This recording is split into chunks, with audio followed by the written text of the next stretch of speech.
Excuse me চাচা, এখানে কুদ্দুস চাচার বাসাটা কোথায় বলতে পারবেন? হ্যাঁ মুই তো কুদ্দুস। আচ্ছা, আপনি কুদ্দুস চাচা, তাহলে তো আমরা ঠিক জায়গায় এসেছি। অত্র এলাকার সব থেকে গরিব কি আপনি? কোন বান্দির বাচ্চা কইছে মুই গরিব? মোর দাদার 100 বিঘা সম্পত্তি, মোর বাপের 20টা টেরাক আছে, মোর 20টা গরু আছে। কোন বান্দির বাচ্চা কইছে মুই গরিব? আমার হের নামটা কোন? হের নামটা কোন? হের টাইম না মুই সিজে ফাইডি আলাম। হের নামটা কোন? স্যার আসলে ভুলটা আমারই হয়েছে, কুদ্দুসের নামটা কাইটটা দেন। আচ্ছা ঠিক আছে, তুমি যখন বলছো উনি তো আসলে গরিব না, ওনার নামটা কেটে দিলাম। কেন মরি না?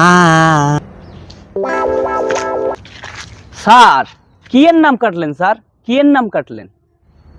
আসলে আপনার নামে একটা ঘর আসছিল সরকারিভাবে, আপনি গরিব সেই লিস্ট এখানে হয়েছিল। তো আপনি তো আসলে গরিব না, আপনি বললেন, আপনার নামটা আমরা এখান থেকে কেটে দিলাম। হা হা হা